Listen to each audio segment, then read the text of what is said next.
suis figé comme ça, il n'y a plus de Michel, il n'y a que Lumumba. Il existe des instants si purs, si chargés de sens, qu'une seule image suffit à faire vibrer l'âme d'un continent entier. Lors de la CAN 2025 au Maroc, au cœur d'un stade en ébullition, un homme est devenu plus qu'un supporter.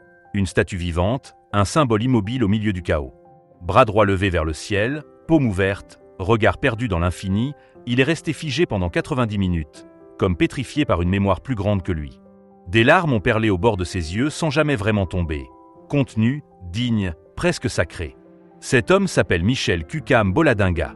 Le continent l'a rebaptisé Lumumba ou Lumumba VA, l'incarnation silencieuse du héros de l'indépendance congolaise, ressuscité dans les tribunes pour porter l'histoire, la fierté et la douleur d'un peuple. Derrière cette pose hiératique et ce visage marqué par une émotion muette se cache une histoire rare, profonde, qui transcende le football pour toucher à l'universel. Celle d'un anonyme devenu l'icône poignante d'une Afrique qui se souvient, qui résiste et qui pleure encore. Voici une plongée détaillée, bien au-delà de 10 points, dans la vie et le legs de Michel Kukam Boladinga, l'homme qui, sans un mot, a fait taire les foules pour mieux leur parler. Michel est un Congolais de 53 ans, originaire de la République démocratique du Congo. Il n'est ni footballeur professionnel, ni politicien, ni influenceur. C'est un citoyen ordinaire, père de famille, travailleur modeste, passionné de football depuis toujours, et surtout un homme profondément attaché à l'histoire et à la dignité de son pays. Avant la CAN 2025, son existence passait inaperçue. Pourtant, dès les premiers matchs des Léopards, il a choisi un rituel unique. Debout pendant les 90 minutes, et parfois les prolongations, bras droit levé en reproduction exacte de la célèbre statue de Patrice Lumumba à Kinshasa, immobile comme une sentinelle, sans un cri, sans un geste superflu. Ce geste n'était pas nouveau. Il avait déjà pratiqué lors du chant et des qualifications pour le mondial, mais c'est au Maroc qu'il a explosé aux yeux du monde. Le surnom Lumumba ou Lumumba VA n'est pas anodin. Il renvoie directement à Patrice Lumumba, premier ministre congolais assassiné en 1961, symbole éternel de la lutte anticoloniale, de l'indépendance et de la quête de dignité pour l'Afrique. Michel, par sa ressemblance physique frappante et par son attitude solennelle, a ressuscité cette figure historique dans les tribunes. Ce n'était pas une performance théâtrale, c'était un hommage personnel, presque sacré, renouvelé à chaque match des Léopards. Des commentateurs ont noté que tenir le bras levé pendant 2 heures sans trembler relève d'une endurance physique et mentale hors norme, un acte de résistance en soi. Beaucoup ont douté au début. Mise en scène?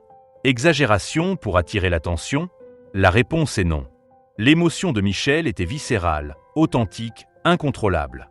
Lorsque la RDC s'est inclinée en 8e de finale face à l'Algérie, 1-0 après prolongation, sur un but tardif cruel, il a enfin craqué.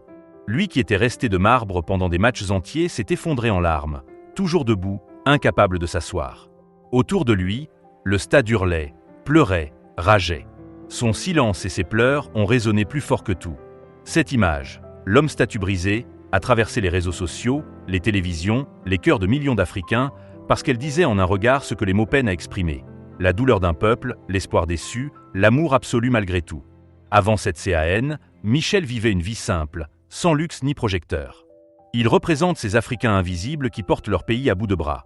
Ceux qui économisent pour un billet ou un poste radio, qui traversent des nuits blanches pour suivre un match, qui transforment chaque rencontre des Léopards en rituel national. Le football, pour lui, n'est pas un spectacle. C'est une communion, une prolongation de l'identité congolaise, un espace où revivent les combats d'hier et les rêves de demain. La viralité a tout changé du jour au lendemain. Des messages de soutien ont afflué de partout. Nigeria, Sénégal, Côte d'Ivoire, Maroc, Europe, États-Unis. Des présidents, des artistes, des anonymes l'ont salué.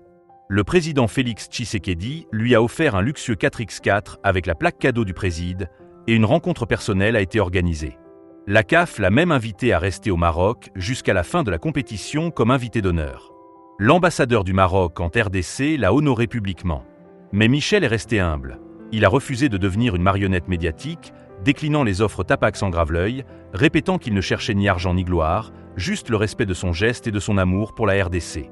Ce qui a bouleversé le continent, c'est cette authenticité brute dans une ère de tout calculer. Pas de filtre, pas de script, pas d'acteur. Juste un homme qui, par son immobilité, rappelait que la fierté africaine peut s'exprimer dans le silence. Des supporters d'autres nations se sont reconnus en lui. Le Mali après une défaite cruelle, le Ghana face à l'injustice, le Cameroun dans ses moments de doute. Michel est devenu le miroir d'une Afrique qui souffre, espère et résiste sans jamais baisser les bras. Son histoire rappelle aussi une vérité profonde sur le football africain. Ici, une victoire fait vibrer des villages entiers pendant des mois. Une défaite rouvre des cicatrices historiques, colonialisme, pillage des ressources, instabilité. Le visage de Michel, figé puis brisé, a incarné ces blessures collectives mieux qu'aucun commentaire. Même après l'élimination, Michel n'a pas changé.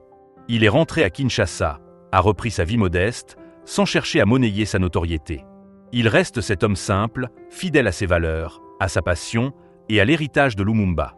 Son passage à la CAN 2025 a ravivé l'intérêt pour Patrice Lumumba chez une nouvelle génération, redonnant vie à un symbole qui dépasse le football. Michel Cucam Boladinga n'est pas devenu célèbre pour un but ou un dribble, mais pour un sentiment pur, l'amour inconditionnel, la dignité silencieuse, la résilience face à l'adversité. Dans un monde saturé de bruit et de superficialité, son silence a voyagé plus loin que n'importe quel cri. Il restera gravé comme le visage d'une Afrique qui pleure ses défaites, célèbre ses héros oubliés et continue d'espérer, match après match, génération après génération. Michel Cucam Boladinga, que l'Afrique a rebaptisé Lumumba VA, n'a pas marqué de but, mais il a marqué des millions de cœurs. Dans un stade rempli de cris, il a choisi le silence. Dans un monde d'ego, il a choisi la dignité. Son bras levé n'était pas un geste de fan, c'était un serment, celui de ne jamais oublier d'où l'on vient, ni pour qui l'on se bat. À travers lui, c'est toute l'Afrique qui s'est tenue droite, malgré les défaites, malgré les blessures de l'histoire, malgré les rêves brisés. Michel nous rappelle que les plus grands héros ne portent pas toujours un maillot sur le terrain, mais une mémoire dans le cœur. Et tant qu'il y aura des hommes comme lui pour aimer leur pays sans condition, l'Afrique ne sera jamais vaincue. Sur Écho du continent, nous ne racontons pas seulement le sport ou la politique, nous racontons l'âme du continent. Et cette âme, aujourd'hui, porte le nom de Lumumba.